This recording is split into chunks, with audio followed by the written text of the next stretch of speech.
ఈరోజు మా ఇంట్లో స్పైసీ మసాలా రొయ్యల కర్రీ టేస్ట్ అయితే అదర్స్. ఈరోజు మేము మా డైటింగ్ పక్కన పెట్టేసి శుభ్రంగా రొయ్యల కర్రీతో ఎంజాయ్ చేసాము. రెసిపీ ఒకసారి ఏంటో మీ అందరితో షేర్ చేస్తున్నాను, చూడండి. చాలా ఈజీగా ప్రిపేర్ చేసేసుకోవచ్చు. ముందైతే కడాయి పెట్టుకుని 2 గరిటెలు నూనె అయితే పోసుకోవాలి. దీనికి నూనె కొంచెం ఎక్కువగానే పడుతుంది. తర్వాత ఉల్లిపాయలు, పచ్చిమిరపకాయలు, కరివేపాకు కట్ చేసుకుని వేసుకోవాలి.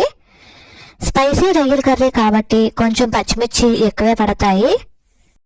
ఉల్లిపాయలు కాసింత పచ్చివాసన పోయేంత వరకు వేయించుకోవాలి. ఇలా కొంచెం దోరగా వేయించాలి ఉల్లిపాయలు ఈ విధంగా వేగిన తరువాత కాసింత ఆల్ గరం మసాలా పేస్ట్ అయితే వేస్తున్నాను. ఇది ఒక గరిటెడైతే వేస్తున్నాను.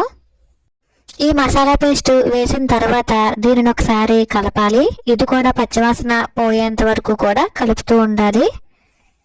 ఇలా పచ్చివాసన పోయేంత వరకు కలిపిన తర్వాత కొంచెం పసుపు, రుచికి సరిపడగా ఉప్పు, అలాగే కారానికి సరిపడగా కారము కూడా వేసుకుని అవి కూడా పచ్చివాసన పోయేంత వరకు కూడా కలియబెడుతూ ఉండాలి. ఈ విధంగా కాసేపు దీన్ని కలియబెట్టిన తర్వాత ఉడకబెట్టుకున్నటువంటి రొయ్యలను ఇందులో వేసేసుకోవాలి. ఇందులో ఆల్రెడీ కాసంత ఉప్పు వేసి హాఫ్ బాయిల్ రొయ్యలు అయితే ఉడకబెట్టాము. అంటే 50% మాత్రమే కుక్ అయినటువంటి రొయ్యలు. దానిని వేసిన తర్వాత రొయ్యల్లో నుంచి వాటర్ ఈ విధంగా బయటకు వస్తుంది. మనకి గ్రేవీ ఈ విధంగా ఉంటే సరిపోతుంది. ఇంకా గ్రేవీ కావాల్సిన వాళ్ళు కాసంత వాటర్ అయితే వేసుకోవచ్చు. ఇక నా కర్రీ అయితే అయిపోయింది. శుభ్రంగా సర్వింగ్ బౌల్లోకి అయితే తీసేసుకున్నాను. ఇలా నిమ్మకాయలు, ఉల్లిపాయలు కూడా కట్ చేసి పెట్టుకున్నాము. ఇక టేస్టింగ్ టైం అయితే వచ్చేసింది.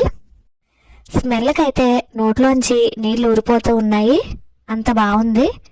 ఒక చపాతీ కూడా యాడ్ చేసాము. ఈరోజు మా డైట్ వచ్చేసి, అంటే మా లంచ్ వచ్చేసి రైస్, అలానే రొయ్యల స్పైసీ మసాలా కర్రీ.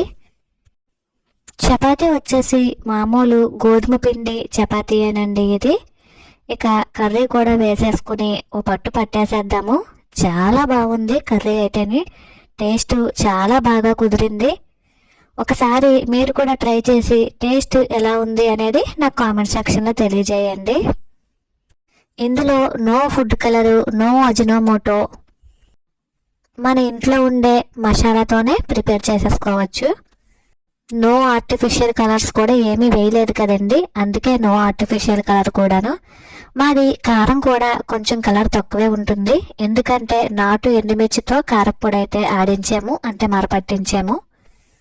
చూస్తుంటేనే నోరు ఊరిపోతుంది కదా. ఇకైతే టేస్ట్ చేసి ఎలా ఉందో మీతో చెప్తాను. ఫస్ట్ అయితే రొయ్య ముక్క అసలు ఉడికిందో లేదో టేస్ట్ చేస్తున్నానండి. ఉడికిపోయింది, చాలా బాగుంది రొయ్య అయితేనే. మంచిగా మసాలా అది పట్టి ఉప్పు కారం కరెక్ట్గా ఉండి చాలా బాగుంది, చాలా టేస్ట్ ఉంది. అన్నం వచ్చేసి వేడి వేడి అన్నం, వేడి వేడి మసాలా రొయ్యల కర్రీతో తింటుంటే అబ్బబ్బా చాలా టేస్ట్ ఉంది. నోట్లో నీళ్ళు ఊరిపోతున్నాయి అంతే. Wow, super. అలాగే చపాతీలో కూడా ఒకసారి ట్రై చేస్తున్నాను. చపాతీ కూడా ఈ రొయ్యల కర్రీ చాలా టేస్ట్ ఉందండి, సూపర్ కర్రీ అంతే. ఒకసారి ట్రై చేసి చెప్పండి ఎలా వచ్చిందో కర్రీ అనేది. రొయ్య ముక్క కూడా బాగా చక్కగా మసాలా, కారం, ఉప్పు అన్నీ పట్టి చాలా టేస్ట్ ఉందండి. ఇక ఈ రొయ్యల కూరలో పచ్చిమిర్చి కూడా చాలా టేస్ట్ ఉంది. మరిన్ని మంచి మంచి రుచులను ఆస్వాదించడానికి ఈ ఛానల్ని సబ్స్క్రైబ్ చేసుకోండి.